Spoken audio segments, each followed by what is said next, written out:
start. Yes. We were waiting. We were waiting for you, Brent. Yeah, Billy. I'm blaming on my We feet. were gonna get started, but then marijuana was like, well, Billy's really struggling tonight. So Why would you do that, bro? This is not appropriate in dinner.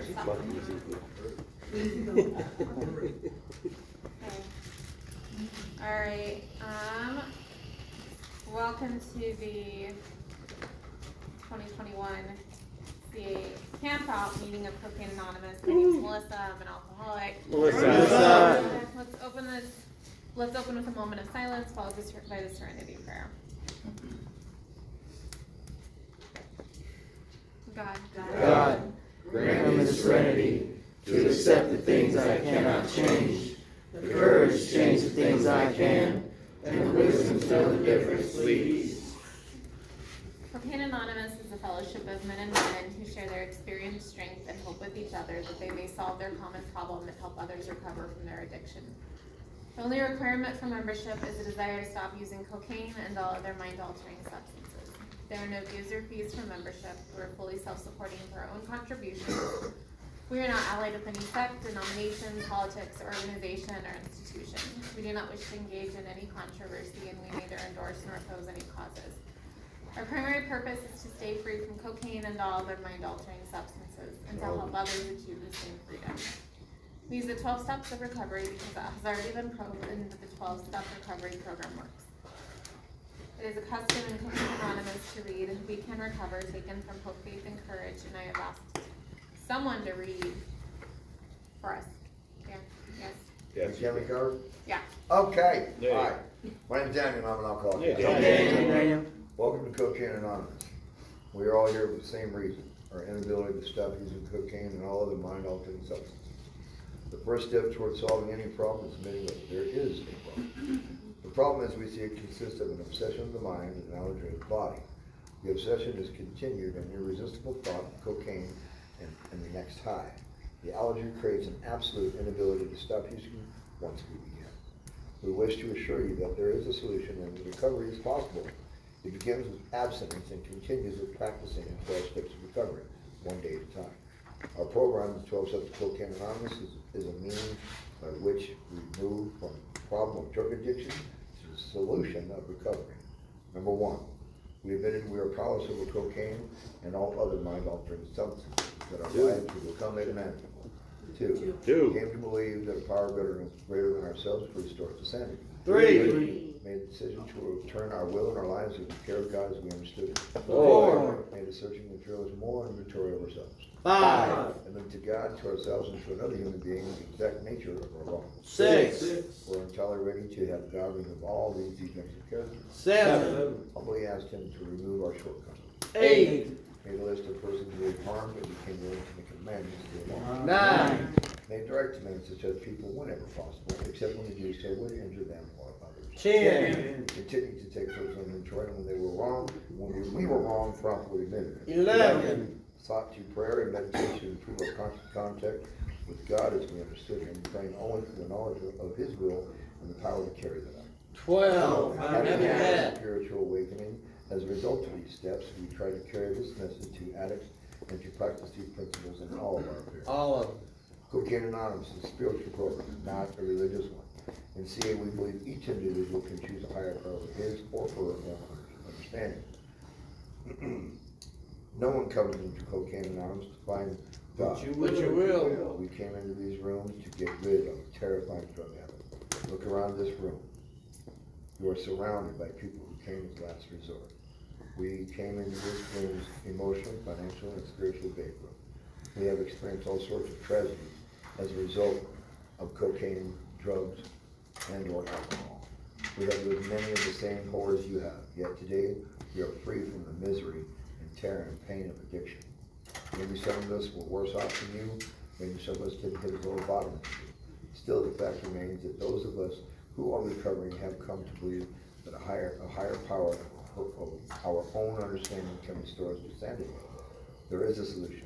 We can recover from addiction, one day at a time. It is possible to live a life filled with Hope, faith, and courage. Thanks, Daniel. Welcome. Thank you. It's also customary towards the same remember I've asked someone to do that for us. I'm Jesse, I'm an addict. What's up, Jesse? While the name Cocaine Anonymous may sound drug specific, we wish to assure you that our program is not many of our members did a lot of coke. Others only used only a little, and some never even tried coke. No fucking way. Liars, get on it. We have, I did. we have members who drink only on occasion, those who casually refer to themselves as drunks, and others who were full-blown alcoholics. A lot of us use a wide variety of mind-altering substances. Whether we focus on a specific substance or use whatever we can get our hands on, we have one thing in common. Eventually, we all reached a point where we could not stop. According to CA's third tradition, the only requirement for membership is a desire to stop using cocaine and all mind-altering substances. Whatever you may have been using, if it led you to this meeting, you're probably in the right place. Over time, every single one of us has realized that our real problem is not cocaine or any specific drug. It is the disease of addiction. It can be tempting to focus on our differences rather than our similarities. But this can blind us to potential sources of support in our recovery. As we hear other members' stories, the most important question to ask ourselves is not would I have partied with these people, Nope, I don't do. What? Not sharing. but rather do these people have a solution that can help me stay sober. We encourage you to stick around and listen with an open mind. With all-inclusive third tradition and first step, Cocaine Anonymous welcomes anyone with a drug or alcohol problem and offers a solution. CA's 12 steps are not drug specific, and Cocaine Anonymous is not a drug specific fellowship. It doesn't matter to us if you drink or what type of drugs you use. If you have a desire to stop, you are welcome here. Thank you, Jesse. Thanks, Jesse. Thank you, Jesse. Alcoholic. Thanks, Jesse. So, you guys know Mission Mike couldn't make it from LA, and so I was like, well, Tony's from LA, so he's a good replacement. So, so Tony and I worked together for a little bit, and before I knew he was in recovery, I don't like my coworkers who are normies to fuck up addicts and alcoholics, so I always try to like intervene when one of my coworkers is trying to talk to somebody I know that's an addict or alcoholic. And when they were at the shelter for COVID testing, and there's this girl that I know struggling, and he's trying to talk to her, and I'm like, I go over, because I'm like, you know, didn't want him talking to her, because I thought he was a normie, and I thought he was going to fuck her up. So, then I found out that he wasn't, and I was like, okay, cool, you can talk to all the people, and I'll sit back. Just kidding. But, you know, I think one of the, in the short time period that I've gotten to know Tony, you know, one of the things that I've noticed is that like he genuinely invests in people, and so a lot of people like to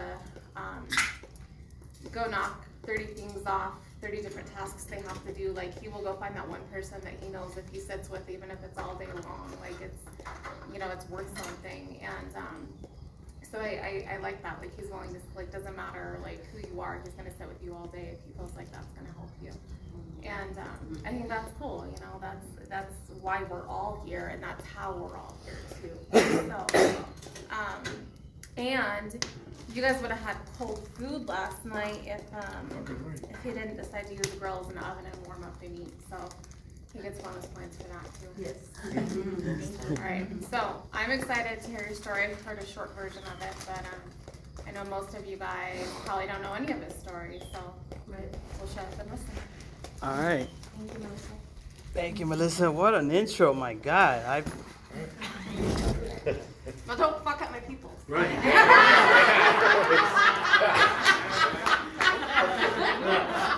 Go ahead, Moses, we're top of the mountain first. My name is Tony, and I'm a drug addict. Hey, Tony. And I earned my spot right here. Okay, I earned standing up right here. Yeah, you did. And I traveled a long time and a long space.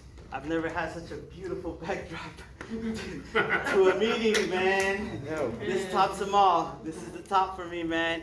I can't top that. No one's gonna believe me, but this is great. I'm from California. So let me see, where do I start? Okay. I've 14 years clean and sober. If anything, I did myself a favor, but thank you. And this is really gonna trip you out because besides right now, I've only spoke one time before, and that was when I turned 12 years old, and my buddy asked me to speak at a meeting. And I don't like speaking at meetings because when I'm speaking at a meeting, it's about me, right? Like, I'm standing up here and you guys are listening to me, and I'm supposed to like give you some kind of answer, and I have the answer, and I'm kind of special or something, right? And I don't like that. That's how I got 14 years, but acting like a newcomer. So you see me like picking up the trash and making the coffee and being of service, and they ask me to speak, and I'm like, I'm gonna let somebody else speak, but I can talk to you. Let's sit down. So I have some sponsees, and I have a sponsor, and I've done the steps, and I'm doing them again. But when I turned 12 years old, and my friend's like, hey man, I need somebody to please tomorrow night, please. And I was like, damn, bro, my heart was racing. I'm like, bro, please. And he's like, just show up, man. It's a treatment center. A treatment center? And he's like, yeah. I'm like, oh, they're probably gonna be like half asleep anyway. So I'm like, okay. How many people? It's a detox. How many people? He's like, it's real small, real small. So in my head, I'm like, five people. Okay, bro, I'll show up. So I show up the next day, and I'm excited. I'm gonna have a little candlelight meeting with 5 people. I'm gonna share. Everyone's gonna cry. It's gonna be great. And I show up, and they open the door, and there's like 12 rows over here, completely full. And there's 12 rows over here, completely full. Okay, here you go, man. They give me the mic. Man, that was a spiritual experience, man. That was a spiritual experience. Because in that moment, I had nowhere to go, nowhere to hide. Right. And I just had to, in the moment, just say it, right? And that was a tough crowd because half of them were detoxing. I mean, everyone's detoxing, but half of them just recently got there. So I'm trying to like be funny and like dance and like woo, I had no reaction. Until the very end of the meeting, I had some people kind of giggle, and I felt like I had a connection. But it's difficult, so when they say personality, principle before personality? Yeah. I took that to heart, man, because I'm like, principle. What are the principles? Honesty, willingness, open-mindedness. Those are my principles that got me here. My personality is really outgoing, right?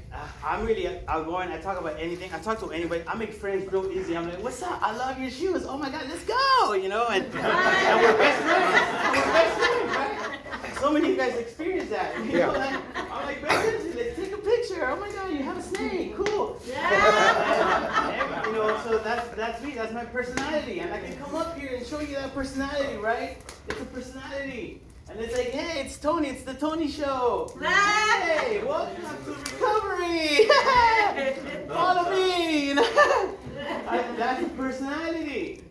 So I took that shit to heart, man, when I was in rehab, because I'm like, yo, that's me, Tony. That's my story. I took that shit to heart. I'm like, I can't do that no more. I can't show up like that. I can't do that. I have to be real. And that was scary. I was like, real? What do you mean? I'm like, damn, I gotta talk about my problems. Damn, I have to face them. Damn, that's hard. And so we share in a general way what we used to be like, right? And then something happened, like real fucked up, and then now we're here. Like what my life is like now. So let's backtrack to what it used to be like, right? Oh man, party. So personality, Tony, you know, have my own pad. I moved out at 19, never looked back.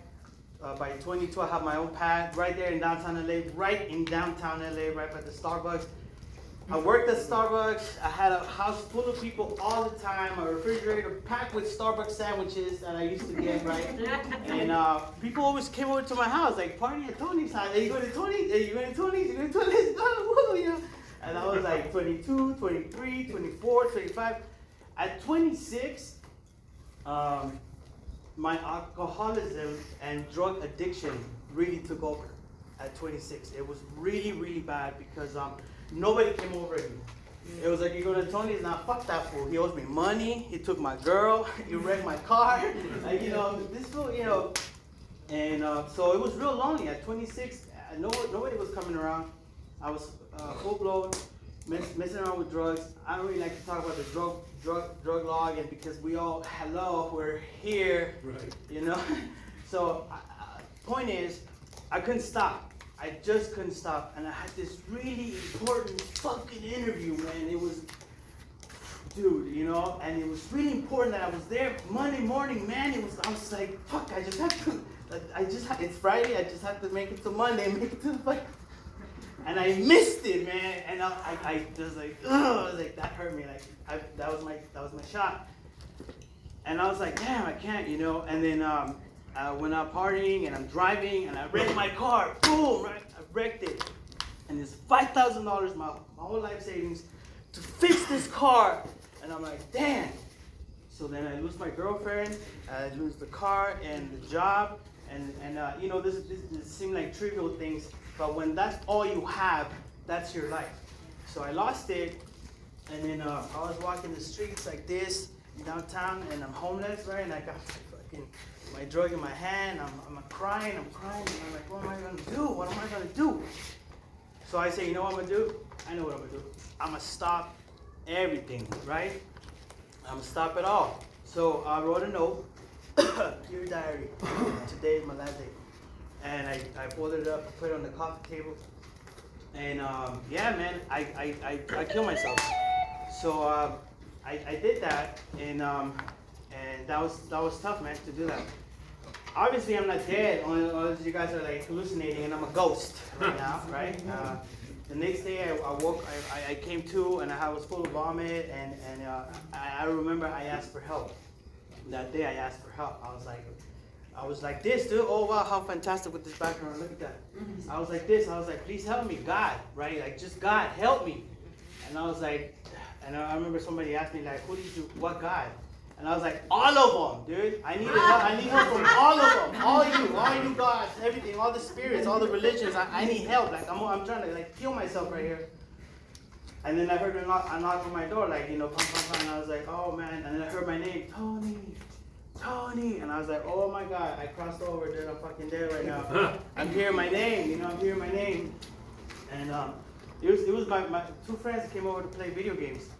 So it was crazy. They came over to play video games. They saw me and they're like, oh my God, Tony, you did it again, man. You look like shit.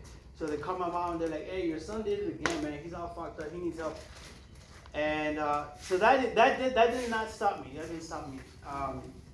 One day I walked in. This is time later. I had another job, And I walked into my boss's office and I told him, I'm not coming into work tomorrow. And he was like, why? And I said, because I'm gonna kill myself. But this time, I'm gonna use my brother's shotgun. And he was like, stay right here. Don't move. And so he leaves and he came back and he gave me another piece of paper. So this piece of paper was rehab. So that's what happened. I went to rehab. I was in there 21 days, and then that's where I met you guys. That's where I met you. My family, my tribe. And what you guys told me was you don't have to use no matter what. That's a whole lot easier said than done, okay? That's a lot easier said. Don't use no matter what. Great. Awesome. How am I supposed to do that? Fantastic, man. So, but something clicked, man, because I walked in there and a meth head and a crackhead, my buddies right there, they met me and they told me straight up that I told you never have to use again. And I was tripping out like, what? You know, they're like, you never have to use again. And I was like, fuck, bro, like, what? Because I've been trying to quit on my own. And they're like, bro, and they hug me like that. They hug me, how you guys hug, how you guys laugh. Just like that, man, they hug me. And I was like, oh shit. And for the first time in my life, I felt love. I felt accepted.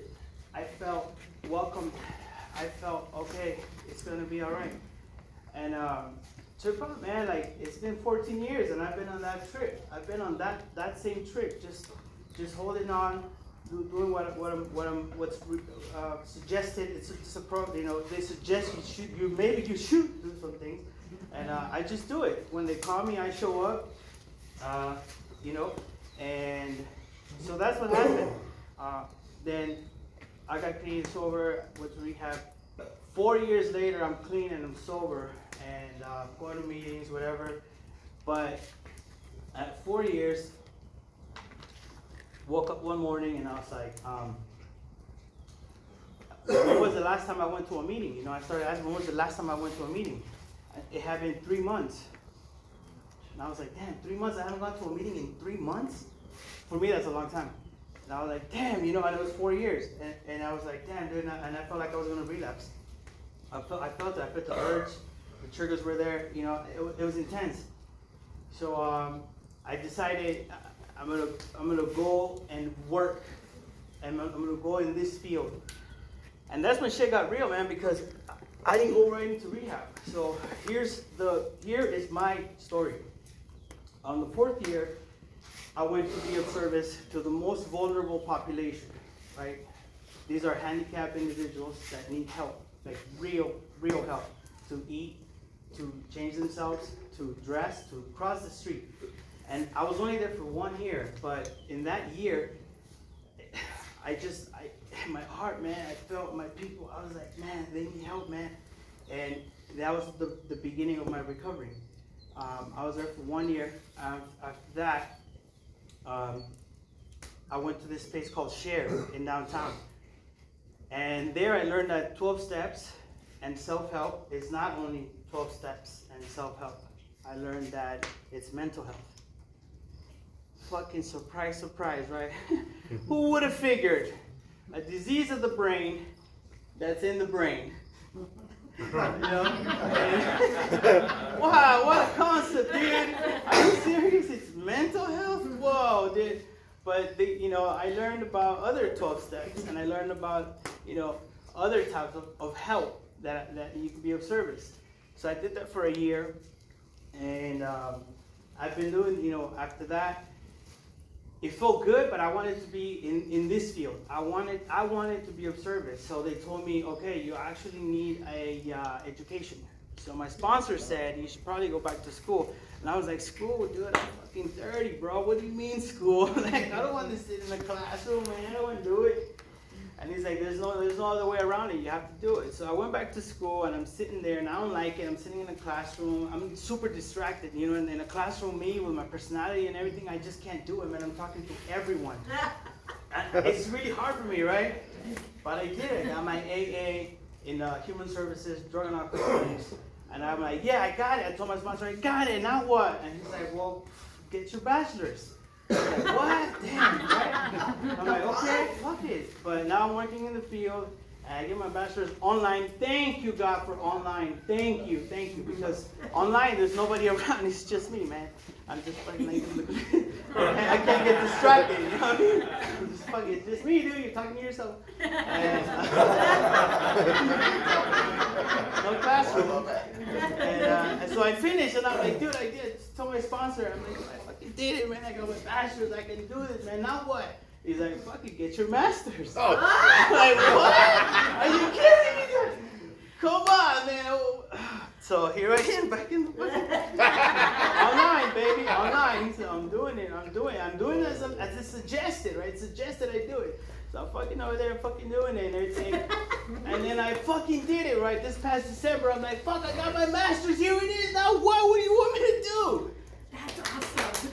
That is awesome. You ready? So awesome. You ready? You ready? Get your doctrine. Get your doctorate. You want me to be fucking doctor at it? Come on, man. That's just crazy. That's crazy. I can't fucking do it, man. I used to collect cats, dude. You know, I can't. Sometimes that shit comes back to me, you know. And here's what I found out. In recovery, my trip, my journey has been, as long as you follow the path, right? What's the path? Dude, there's fucking 12 steps, bro. Fucking it, right? It's right there on the wall. 12 fucking steps and traditions. Okay, that's the path, man. Right there. All right, cool. So I'm following the path. As long as I follow the path, things are going to get better. Is it perfect? No, it's not perfect. Why? I'm going to tell you why. Because my daddy passed away. And that was hard. That was in 2013. And my dad passed away, and that shit broke me in 1,000 pieces, and I wanted to die. At this point, it's like, fuck a relapse. I want to relapse, bro. Right? Like, you know, do something crazy like that. My mind takes me to those dark places, you know? And then my dad passed away, and that was tough, man. I was in a bad place, man, walking the earth again, just not knowing what I was doing, and I have all these fucking degrees, and I'm just walking the fucking earth, man, no direction. And it's crazy, man, but it's right here, dude. It's my disease. I have a disease, a mental obsession. So that was tough. What I do, went to meetings, I shared, right? I shared in close circles, I shared with my peers, and it feels better when you talk. For me, it feels better when I speak, and I let it out.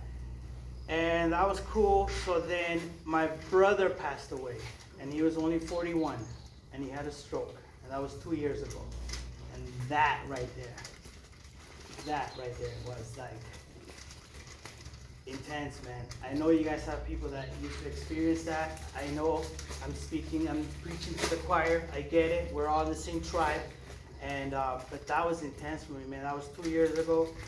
And when it happened, like I got the call. They tell me, hey, I'm so sorry, your brother had a stroke. He's gone. I'm like, he's gone. Where did he go? He's gone. He's gone to over there, to the sunset. I was like, oh my God. And then I had to tell my mom the news. So I'm like driving home, and I'm fucking driving, and I swear to God, I'm driving home, and there's like my car's like this, and it's just like, and I'm not touching anything, man. And I'm just like, whoa, you know, because I'm in like a shock. And I have to break the news to my mom and my sister, and it was intense. And then, so I'm the type of guy that when the trauma hits me, when the problem hits me, when the pressure is hitting me, I'm cool. You always know me. It's Tony. It's like me. It's like this. What's up, bro? I'm cool. But later, it could be like 2 weeks, 2 months. Fucking, it just hits me, right? So then I'll be like, we're driving to work. And it just hit me. I just start crying. You know, I start crying like a little baby, like sobbing. And then it throws me off, and the whole day I'm like that. And I'm like, dude, what the fuck, man? Emotions, right? I'm dealing with emotions. And that was 2 years ago. Then COVID hit, and it was intense because I got it really bad. I was hospitalized for a week, and I died. Like, they fucking brought me back from the sunset and shit, you know? It was crazy, like some people got it, like on a Friday, and Monday they're like back at work. That some of my friends, I was like, what the fuck? Well, I got it and I was hospitalized on the fucking kind of resistance. It was intense, man. I was hospitalized for a week and 2 months of recovery. I lost like 26 pounds in a week. Believe it or not, this is the skinny version right here. Believe it or not, okay? All right, so this is all right. And then it was intense, man. But it gave a perspective to me. I moved in December, got COVID in January, died, and came back. By March, I had another job because like recovery, what I learned here is like you have to really, really focus on the positive, right? That's what I've learned. You have to focus on the positive. And for me, the positive is going to meetings. The positive is talking to my tribe, talking to my family. That's the positive. So I focused on the positive, and I said, I'm gonna get a job. I'm gonna get a fucking job. I'm gonna get the best job. So I applied for the fire department, and then they give me the job, and I was like, no, man. I was just trying to see if I got the job. I was just fucking testing my resume because I'm like, what? And that was a hard job, dude. That was a real fucking hard job because emotionally I would see shit during the day and I would cry at night and I have to do it again the next day. And physically I had to walk. Anyway, you know, I had to do a lot of physical stuff, and I was recovering from COVID. It was intense, man. And you know, that's where I'm at right now. So I'm standing here and I'm thinking, okay, this is my recovery. I'm here, I'm clean and sober. I'm 14 years. What am I supposed to tell my people? What am I supposed to tell my tribe? Where's the message? Where is it? And I'm telling you, I can't say it. I'm not gonna verbalize it. I'm just telling you, just look.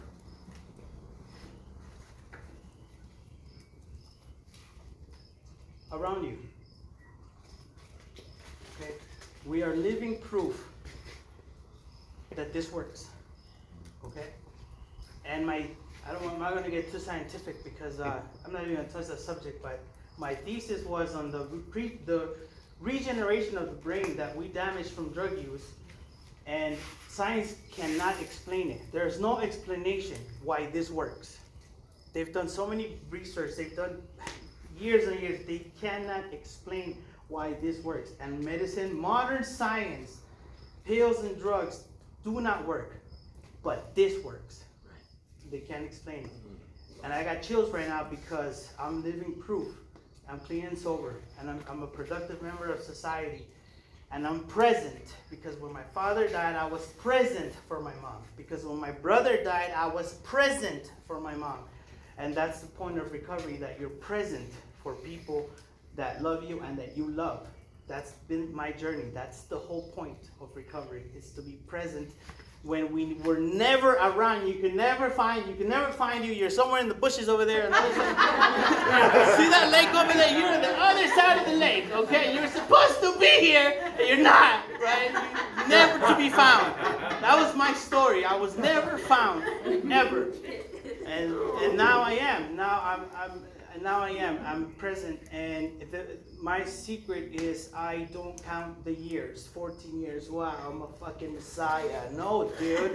I can relapse tonight just like anybody else. Okay, dude? That makes me a newcomer in my eyes. Okay, that makes me just a normal dude. It just happens to be I'm in this tribe. I'm anonymous, and I'm 100% anonymous because at work they never even knew. Except when I heard my sister right here was in recovery, I was like, hey, just I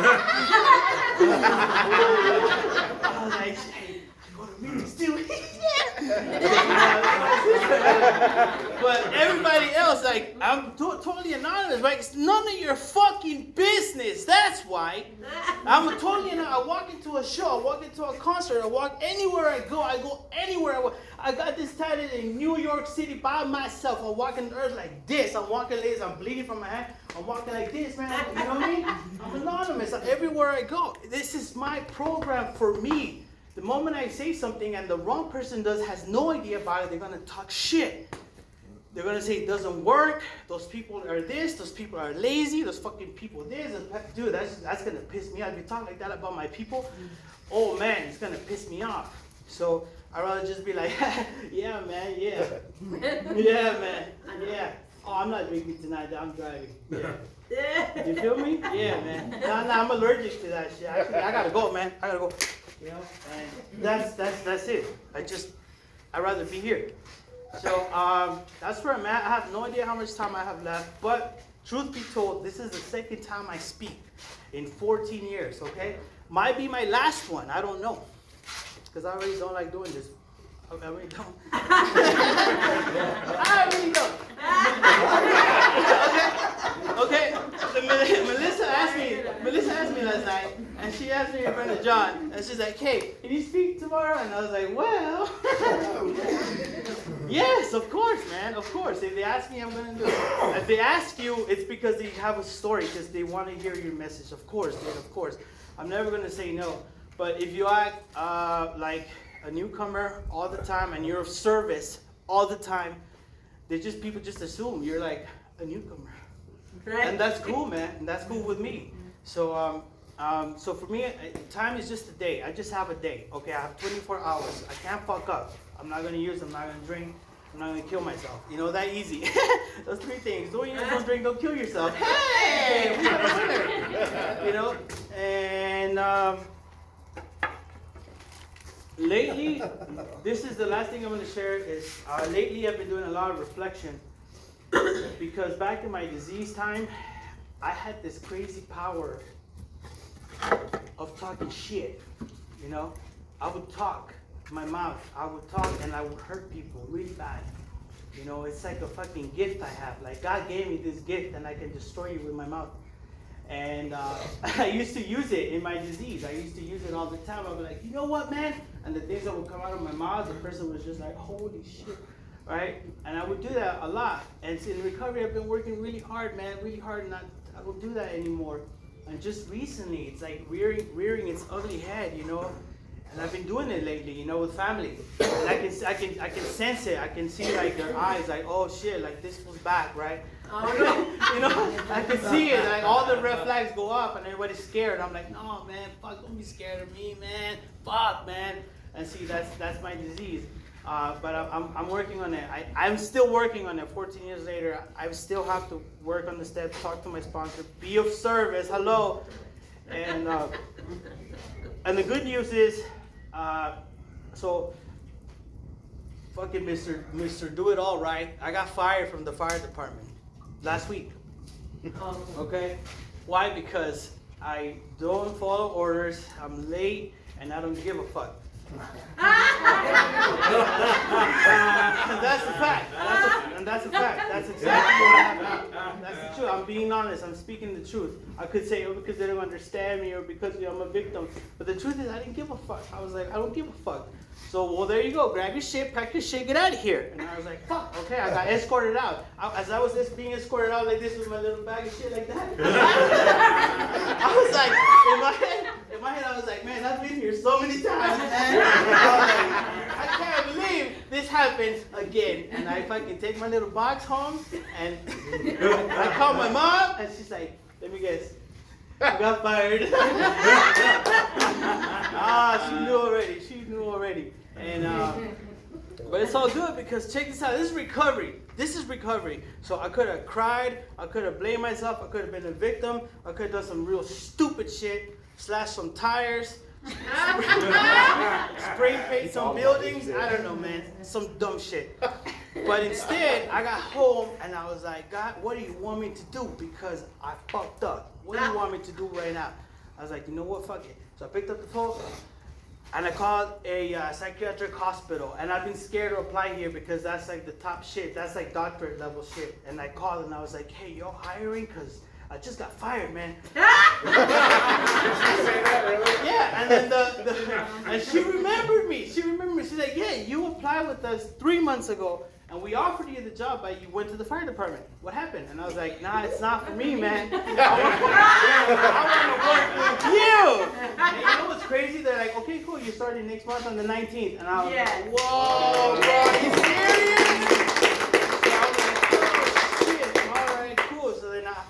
I really need to, like, you know, really shape up and just remember that what I'm doing, everything I do is no longer just for me. It's for my brothers and sisters in recovery as an example, but also because in the field that I work, everything I do directly impacts them and the future. For 1,000 years from now, when they look back, they're like, damn, it's still here. Recovery is still here, right? So I'm tripping on 1,000 years. I don't know why. But that's what I want to do. So I really had to just take it serious and be cool and stop fucking around so much. You know, that personality, I need to put it like, leave it at home and just like be straight. And then on the weekends, then my personality can come on like, hey, you know, I'll go to meetings and speak and let this out. And so everything's good. I'm clean and sober. I'm new here. I made some great friends here. Hello, friends. Hello. My new family. Thank you. Absolutely. This is quite an amazing experience for me, to my heart, because this is great, because I share and I can't just get in my car and go home like, whoo, man, it's like, never see them again. You know, like I said, a lot of shit, I can't do that. Like, I'm literally gonna like sit here or go, and I'm still here. You know, I'm not going anywhere. You guys are my family. Yes. I have to be totally open and honest, you know. So this is an experience for me, it's growth for me. I want to say thank you. I'm going to give you guys my phone number. I am available 24/7. And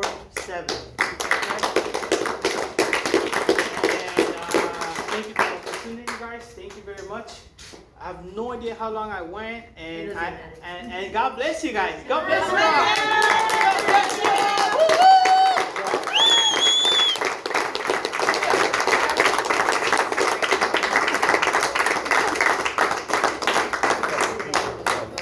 Hey, extremely impressive.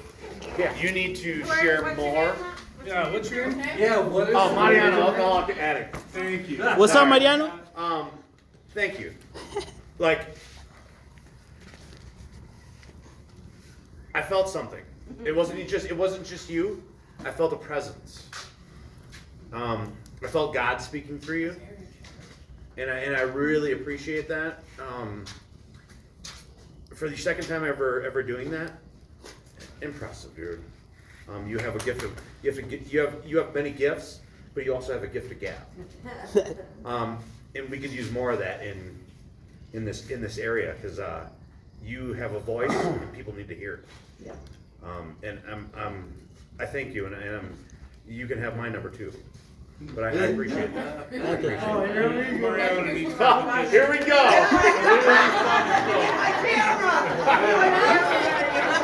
I'm close as shit. There we go.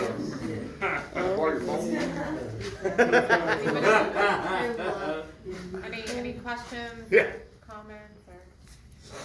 I'm just super excited, like, to meet I'm sorry, you. who are you? I'm Stephanie. Oh shit! Here we go. Here we go. Junkie, aka Stitch. Stitches. I want to say that I'm super excited to meet you, and like I really hope you stay plugged in and really become part of the core Cocaine Anonymous in this area. Like, huge addition to the family, you know. Just a huge addition. That's fucking awesome, and I'm glad that you're here. And thank you for being of service. Thank you. My name is Dan, and I'm an alcoholic addict. Hey, Dan. Hey, where did that will or that drive, that will come from to get your master's, your doctorate, and your bachelor's? Where did that drive from? Because we're supposed to be open-minded. Those principles you have are the same principles that I live by, and that sometimes that will is lacking. Where do you get that will from? That's so powerful. I'm gonna give you two answers. The first one is it's a direct suggestion from my sponsor, so I have to do it. Right. Okay. That's tough for some people. Right. And then the second one is I always think about God. Like, in everything I do, every night I sleep, every moment I can, I always think, because sometimes no one's looking, but God's looking. So things I do, I always consider it like, you know what, it's for you. It's for you. Right? It's for you. And I mean that to my heart. I mean that. Like, it's for you. And I'm talking directly to God, like, it's for you. Okay. That's it. Thank you. My name's Glenn, I'm an addict. Yeah, you were. I just want you to know I don't love you because you're here, I love you because you helped me fix my mirror on my motorcycle.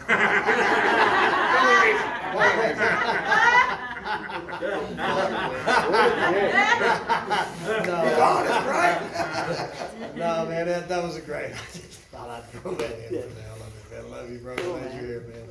Thank you. My name's Snyder. I'm one of those full-blown alcoholics. Full blown. I'm gonna go back to school. Who's the kid? Tell me. Thank you. Billy, alcoholic addict. Hey, Billy. Billy. Like, you would never know none of that about you. Yeah, I mean, you would never know that you got an associate's degree, you got a bachelor's degree. Doctorate. You're very humble. Very humble. I never knew that about you. Yeah, I mean, we've shot the shit a few times. You know, and He didn't want to make you feel bad. Bitch, I'm a doctor.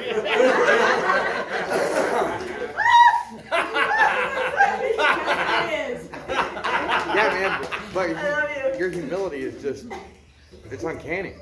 You would never know that about you. You don't present yourself that way. You know, and a lot of people that have that title of having a bachelor's or a doctorate, or they kind of perceive themselves as a little higher in society than normal people. Yeah, I mean, and I never got that about you at all. And that's fucking Blow away. that's what's amazing to me about you. You're very open. You're very friendly. You are pretty fucking funny. And I don't know, man. I just appreciate you being you. Like you know. But sometimes you put people in a stereotype that's got just done all that kind of stuff, and you know you feel outclassed or like you don't belong in certain. I never felt that about you, and I appreciate that from you. Straight up. Thank you. All right. I'm Julie, I'm an alcoholic. Yeah. I like how you said even just 14 years in, I got fired because I was fucking lazy. I didn't give a fuck. And, like, that shows like it's progress, not perfection. Like, Yeah. And that you recognized it while you were walking out the door, why you got fired, and it wasn't a pity party. Like, I think we all need that. Thanks. All right. Thank you. I'm Jesse, I'm an addict. Jesse! Hey man, congrats on your 14 years. Thank you. I just want to say thank you for speaking, and it really touched my heart because now I know what to look for instead of, you know, being all down and out and being depressed because people walk in and out of my life, and I don't need to be so sad or depressed about it, but the one thing that touched me was you always kept your head up. But I love you, man. Keep coming back. I love you too, brother. Thank you. Yeah, caveman addict. What's up, caveman? Hey, even doesn't matter what I do. Like, just you being here inspired me to want to do more. Cause you're like a new guy, and I felt bad you up here doing it. I mean, you just inspire people. I hope you inspire other people too. That's right. Thank you. All right, caveman. Thank you. Good choice, Melissa. Yeah, we got Caveman to do even more. Hi, Nicole. Hi, Nicole. Last night I swear that you really were just putting off the service position on us. You're like, thanks, I really appreciate that, thank you. I'm like, oh, you're supposed to be doing this, huh? So, I appreciate your share about, how your mouth gets you in trouble, because that's something that I've been struggling with a lot lately, and it's also something that kind of scares me in my recovery, like, oh, you're gonna go back out if you don't put this shit in check, you know? It's one thing to clown and, you know, but sometimes you didn't, like, my thing is, I'm one of those, what do they call them, when you gangbang behind the text? You know, or like I might say something that. Bone warrior? What do they call them? Text warrior. Yeah. Bully. They might call them, like I feel like I'm trying to get a point across, but because my mouth is already, my tongue is already so sharp, people take it the wrong way. So, I appreciate that you were sharing that and just sharing it with, free will. You know, like, this is something that I have a problem with, so I don't have to feel so ashamed about it. Because I do really feel like, oh, I don't mean to do that, and I didn't, you know, like, I really don't, but I know that it's something I really need to work on is how I talk to people, because I literally have talked to people so bad that it got the living daylights knocked out of me in the past. So I know it gets bad. So I appreciate that. Thank you. Thank you. Anybody else? My body. What's up, Mike? Thanks, Tony, for sharing. Your story reminded me a lot of my story, except for the fact. The bachelor's and a doctorate. The fireman. I never had my own pet, and I never had the friends, like that. So like from that point on, from the 20s up until that point, we lived 2 different lives. But I still remember being homeless and having to walk around downtown, and I collected cans too. And you have the same. You have a really good work ethic.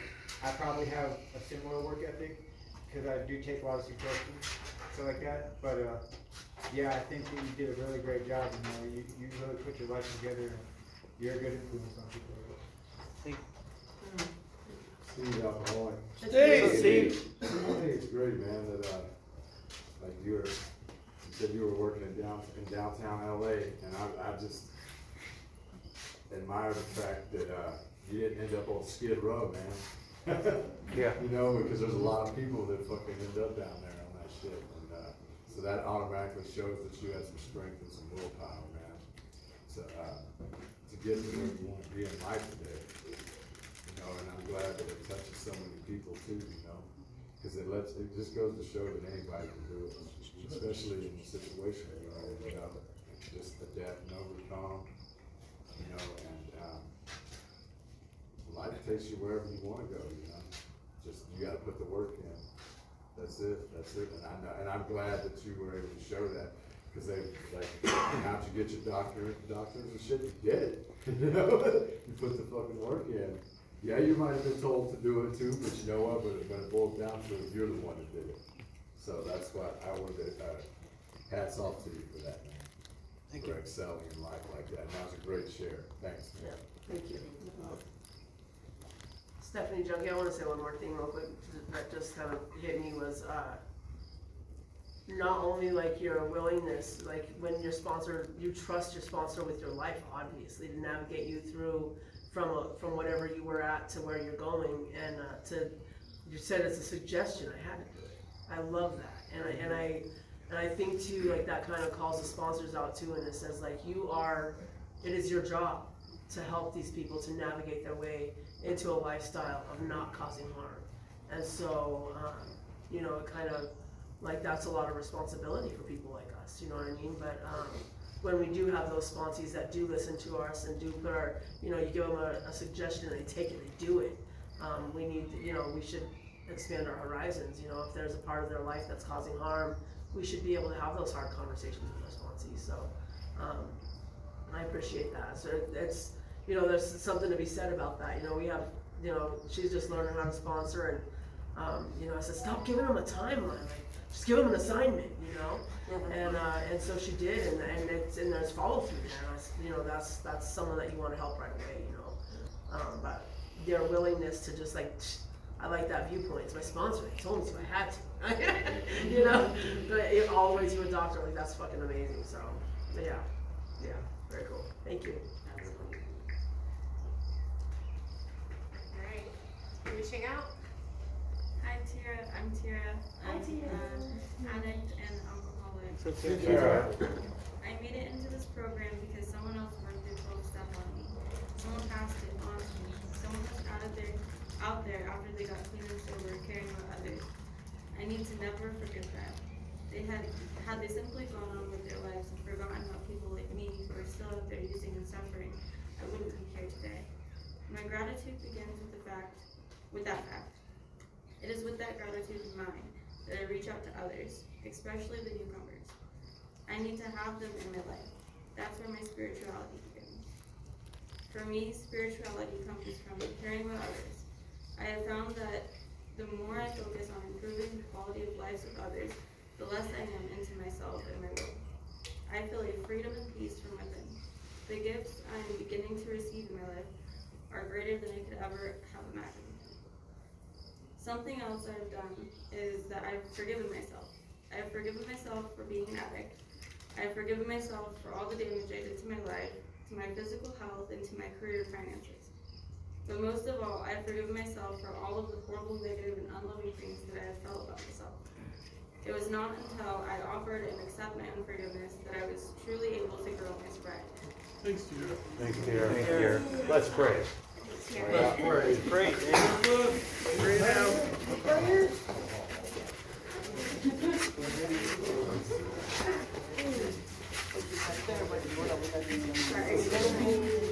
Is it okay if I hug you, Mariana?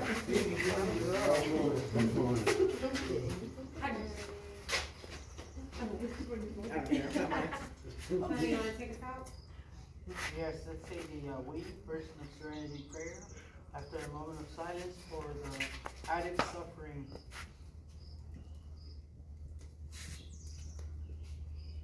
God, Grant us the serenity to accept the things we cannot change, the courage to change the things we can, and the wisdom to know the difference. Please keep coming back and keep it right. You can leave the guys where they're at.